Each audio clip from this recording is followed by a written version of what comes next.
Hello बच्चों, let's read this question. The question says write the truth value T or F of each of the following statements.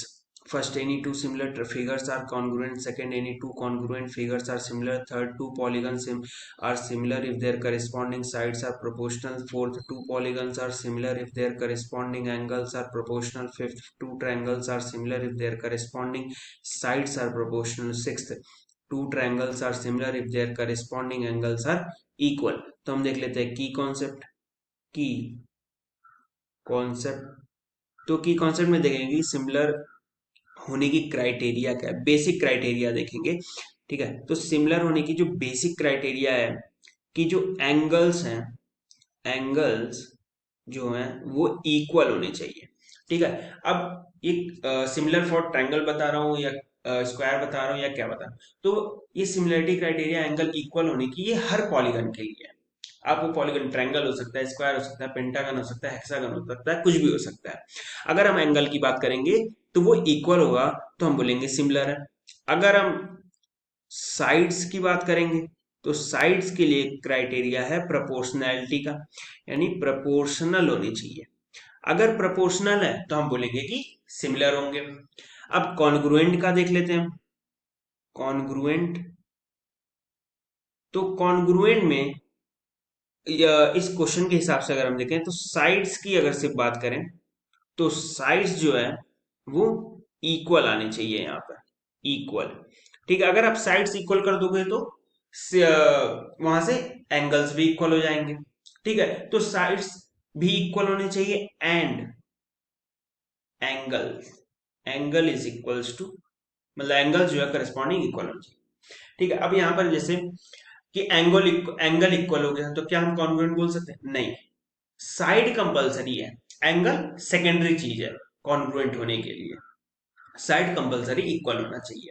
Sides equal है तो obviously angle भी साथ में equal हो ही जाएगा अपने आप, हमें चेक करने की जरूरत नहीं पड़ेगी।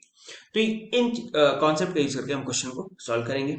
अच्छा, एक चीज और आप देख लो कि कॉन्ग्रुएंट अगर है तो क्या सिमिलर होगा? हाँ, देखो कॉन्ग्रुएंट है, कॉन्ग्रुएंट के लिए क्या बोला कि साइड्स इक्वल होने चाहिए। साइड्स इक्वल हो गए तो ऑब्वियसली एंगल इक्वल हो गया, और दो ट्रायंगल या दो पॉलीगन या दो पॉलीगन में एंगल इक्वल है तो उसे सिमिलर हम बोलते हैं। इसका मतलब क्या हुआ कि कॉन्ग्रुएंट अगर कोई चीज है तो वो सिमिलर हो सकता है, लेकिन सिमिलर कोई चीज है तो वो कॉन्ग्रुएंट नहीं हो सकता।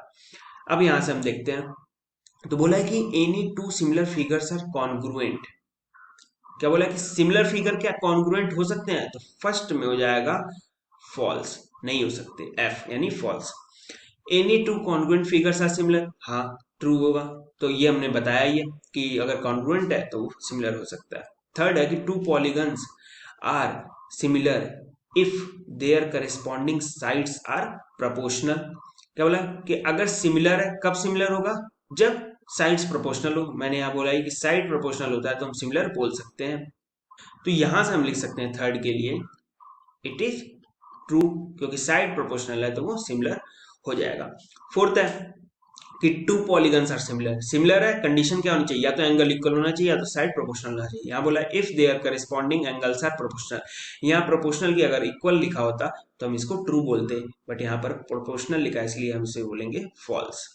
फिर है two triangles are similar. Similar के लिए क्या होना चाहिए? Angles equal, side proportional. If their corresponding sides are proportional, तो साइड अगर प्रोपोर्शनल है तो हम बोल सकते हैं कि ये ट्रू है, ये सिमिलर होगा, तो ये हो गया ट्रू। लास्ट देख लेते हैं कि two triangles are similar if their corresponding angles are equal. देखो एंगल इक्वल आ गया यानी हम सिमिलर बोल सकते हैं, यानी ये स्टेटमेंट होगा वो ट्रू हो जाएगा।